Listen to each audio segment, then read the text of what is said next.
ओम नमो भगवते वासुदेवाय।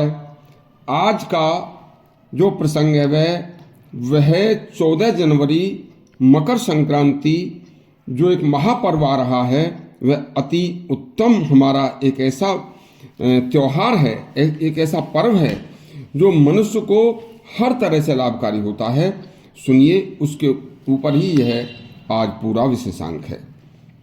ज्योतिष शास्त्र के अनुसार यह भी एक खगोलीय घटना है।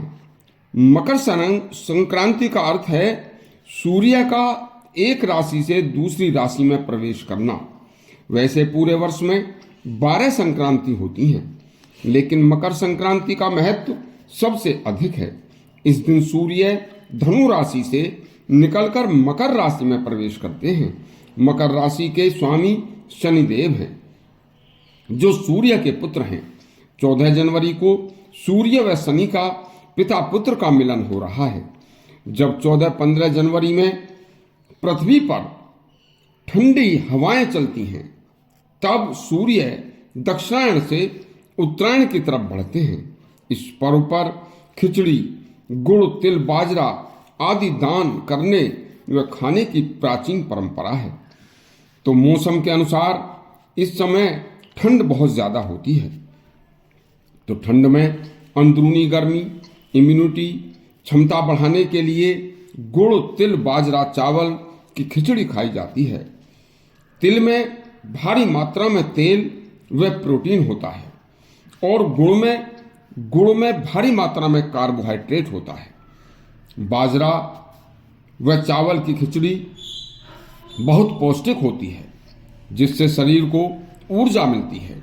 ज्योतिष शास्त्र की गणना के अनुसार सूर्य इस दिन मकर राशि में प्रवेश करते हैं, तब पृथ्वी का वातावरण प्रभावित होना शुरू हो जाता है, जिससे ऋतु परिवर्तन होना शुरू हो जाता है।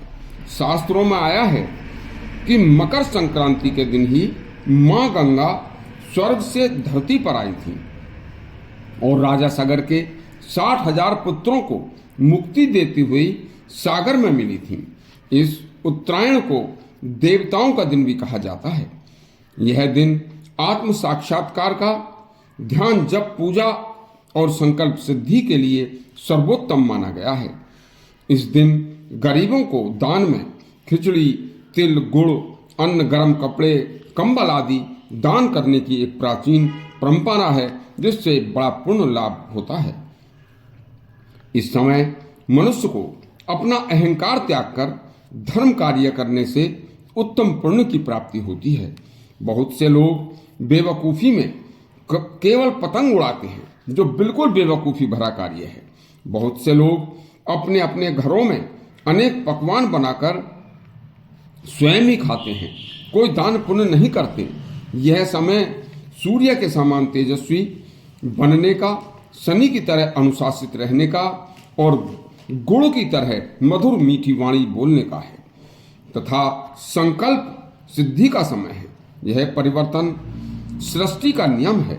यदि प्रकृति के अनुरूप चलते हैं तो हमारे जीवन में खुशियां ही खुशियां और शरीर आरोग्य रहेगा। महाभारत पुराण में मकर संक्रांति पुनर्जन्म के चक्कर से मुक्ति का समय बताया है। श्रीमद् भागवत गीता में प्रकाश ज्योति का मार्ग बताया है। ऋग्वेद में यह ऊर्जा को जागृत करने का समय है। इसलिए इस ऋतु परिवर्तन के समय में अपने साथ साथ दूसरे लोगों की, जरूरतमंदों की भी जरूरतों का ध्यान रख के स्वयं अपने शरीर की जरूरत के अनुसार भोजन व वस्त्र ग्रहण करें तथा दूसरों को भी पवित्र भाव से दान करें। जो दूसरों को सुख देता है, उसके लिए सुख स्वयं ही खिंचा चला आता है, ऐसा हमारे शास्त्रों का कथन है। यही है असली मकर संक्रांति मनाने का तरीका। यदि आपको मकर संक्रांति पर्व का लेख अच्छा लगा हो तो हमारा चैनल सब्सक्राइब करें और घंटी दबाएं। धन्यवाद।